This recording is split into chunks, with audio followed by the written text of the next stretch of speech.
बहू की तीसरी रोटी। जी हाँ, बहू की तीसरी रोटी। आज यही कहानी है। आज की कहानी बहुत ज़्यादा ज्ञानवर्धक और साथ साथ बहुत ही ज़्यादा इमोशनल करने वाली है। ज़रा ध्यान से सुनिएगा। अगर आपके घर में बुजुर्ग हैं तो सुनिएगा, और अगर बुजुर्ग नहीं हैं तो ज़्यादा ही ध्यान से सुनने और समझने की ज़रूरत है हम सभी को, क्योंकि एक दिन हमें भी बुजुर्ग होना ही है और ये कहानी हमें बुढ़ापे में पार लगाने में बहुत साथ देने वाली है, या कहें बहुत सहायता करने वाली है।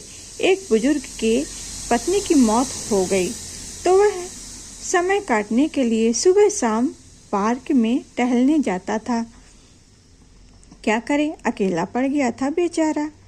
वहाँ पास में ही मंदिर था।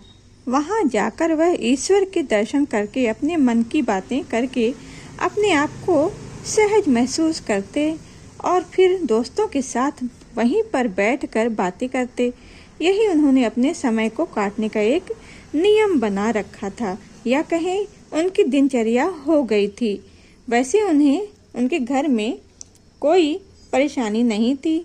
उनकी बहुत उनका ख्याल रखती थी। बहुत ज़्यादा बहू अच्छी थी उनकी। आज वह मंदिर के दर्शन करने के बाद सभी दोस्त इकट्ठे बैठे हुए थे, पर उन सभी में एक गहरी उदासी छाई हुई थी। सभी दोस्त आज चुपचाप बैठे हुए थे और वजह थी कि उन सभी में से एक बुजुर्ग को वृद्धाश्रम भेजना था, या उनके लड़के बहू भेज रहे थे। उन्हें वृद्धाश्रम जाना ही पड़ रहा था। तभी एक दोस्त ने कहा, वही दोस्त जो मंदिर में जाकर अपना रोज मन हल्का करते थे, वही उन्होंने कहना शुरू किया। क्या कहना शुरू किया, आप अब थोड़ा ध्यान से सुनिएगा। बहुत काम की बात है। आप सभी अक्सर मुझसे पूछते हैं ना कि ईश्वर से, भगवान से मैं तीसरी रोटी क्यों मांगता हूँ, तो मुझे आज बताने में बहुत ही खुशी है। तुम लोग भी सुनो। भगवान से मैं तीसरी रोटी क्यों मांगता हूँ? मैं इसलिए मांगता हूँ, आओ बताता हूँ। तो एक परम मित्र ने कहा, इसमें क्या है, तुम्हारी बहू 2 रोटी देती होगी और तुम ईश्वर से तीसरी रोटी मांगते हो। वह हंसकर बुजुर्ग बोले, नहीं, मेरी बहू तो बहुत ही अच्छी है ईश्वर की कृपा से। मेरा बहुत ध्यान रखती है, बहुत ख्याल रखती है। मेरे हर चीज़ का खाना और दवाई तो वही मेरा याद से सब करती है। मेरी बहू जैसी सभी को बहू मिलनी चाहिए। तो दूसरे मित्र ने पूछा, फिर तुम ईश्वर से तीसरी रोटी क्यों मांगते हो? तो उन्होंने कहना शुरू किया, जिसे आपको भी ध्यान से सुनना चाहिए। उन्होंने कहा, असल बात यह है कि रोटी ही 4 तरह की होती है। पहली रोटी माँ के हाथ की होती है, जिसमें प्यार, ममता, वात्सल्य होता है, जिससे पेट तो खूब भर जाता है लेकिन मन नहीं भरता। लेकिन शादी के बाद वो माँ की रोटी बहुत कम नसीब होती है। दूसरी रोटी पत्नी के हाथ की होती है, जिसमें अपनापन और समर्पण होता है। इससे पेट और मन दोनों ही भर जाता है। सभी ने हाँ में सिर हिलाया और कहा, हाँ सही बोल रहे हो। लेकिन फिर तीसरी रोटी किसकी होती है?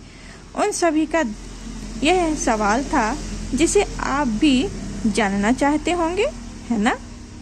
तब बुजुर्ग ने कहा, तीसरी रोटी बहू के हाथ की होती है, जिसमें कर्तव्य का भाव, सेवा का भाव और अदब का एक साथ समर्पण होता है इस रोटी में, जिससे पेट भर जाता है और स्वाद भी थोड़ा तो रहता ही है। और यह तीसरी रोटी हमें वृद्धाश्रम जाने से बचा लेती है। लेकिन भाई, यह तीसरी रोटी सभी के नसीब में नहीं होती है।